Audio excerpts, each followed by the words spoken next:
Hey y'all, this is David, the Georgia photographer, and today I'm back in downtown Chattanooga. What I'm going to do today is I'm going to do part two, essentially, of my 100mm lens review for this TTArtisan 100mm f2.8 bubble bokeh lens, because what I want to do today is put it on my Leica CL.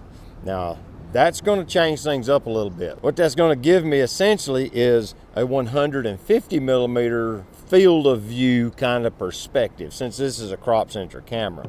And I just want to walk around down here today and use it on it some, see what the photos come out like, because it don't have image stabilization in the camera.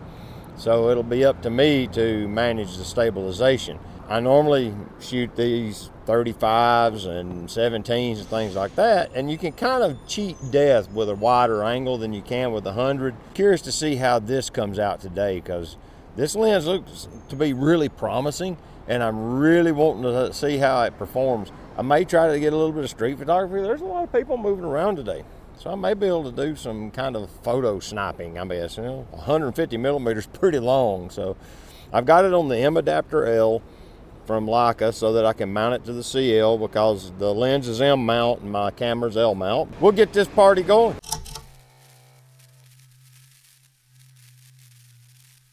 I want to interrupt this video right quick to let you know that this lens was sent to me by PerGear, and it is a free to me lens, and I agreed to review it as a, I guess, as a perk for getting the lens. So, I didn't pay for the lens, and they let me keep it. And I agreed to do a review. This is the second video, and I didn't agree to do this. I did this because I wanted to, because I really wanted to see how the lens would do on my small crop sensor camera. It did okay on the SL2, but I was just curious. And so they're not like paying me anything beyond just sending me the lens. So just for that, I just wanted to make sure I was clear with that. So back to the video. I've got the M adapter L permanently installed. Well, just added to it. See, it's just an adapter ring that locks on, converts the mount over, and I'll just drop this off, drop this on. Well, I said I would. There's the top. There it is. It's all mounted up. Get this lens cap off, and it's ready to go.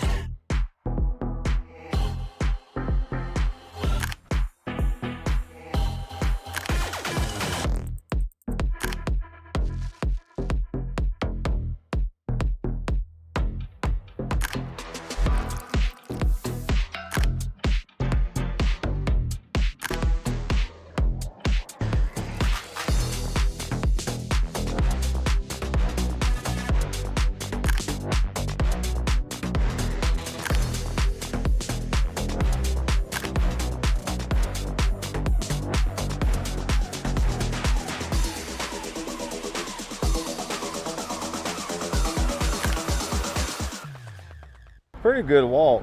I got a few photos along the way. I took a few from the bridge. Getting compositions out in the open like that's kind of tough. Now I'm up here on the North Shore where there's more people. There's tourists and things and people eating and stuff like that.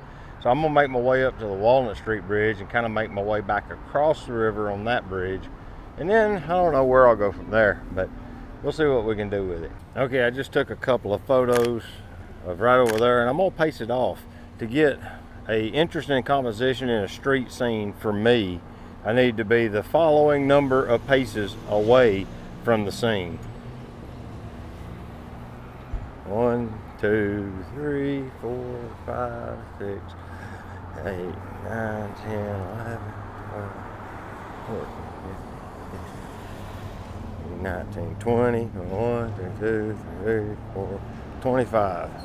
Essentially 25 yards to get this photo right here. It's pretty cool. Yeah, once you kind of understand where you need to be to get street photos with it, it's doable.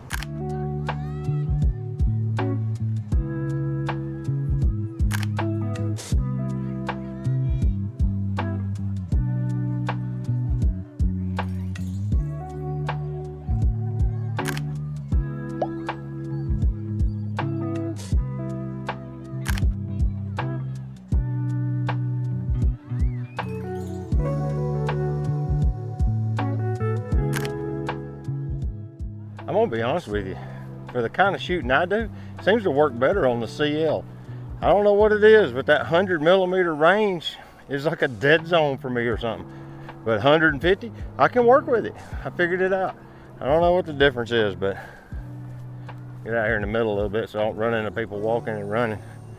But yeah, I can get photos with it on the CL.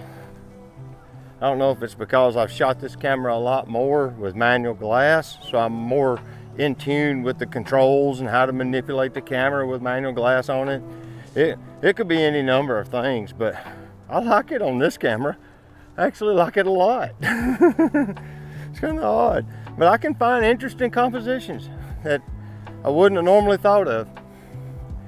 You know, it just puts me a little further away than I'm used to being. It's just really about all there is to it. But it's just really strange how on my SL2, it gave me this really odd field of view that I just wasn't used to working with. But on the CL, for some reason, it's like, oh yeah, this is old hat. I can do this great. To have a closing summary, I would say this is a wonderful lens for an APS-C camera, just to tell you the truth. It seems to work really well for me in this application. I can seem to get environmental photos with it that in locations that I normally wouldn't be able to. Like I'm sitting here on the bridge. I've taken a bunch down the bridge to get the compression of the long lens with the bridge in there. And I'm shooting it at like f5 right now. Anything, stop down any at all past f2.8 and the glowing effect from f2.8 disappears. So it's a standard lens past that. And I'm shooting it in standard full sun. There's not a cloud in the sky today. So with that, it's not giving me bubble bokeh. It's just giving me standard bokeh, I guess, for whatever reason, because there's no sharp points of light. Everything's just illuminated. But the lens just works. If you want a mid-range telephoto lens, this is actually pretty good. For what you're paying for it, you're getting a steal. So I just wanted to share that with you and test it on a different camera. See what I come away with, one that didn't have stabilization, things like that. So until next time, this is David, the Georgia photographer. I'm gonna tell you to get your camera out and go take a picture with it, all right? I'll see you later. Bye-bye.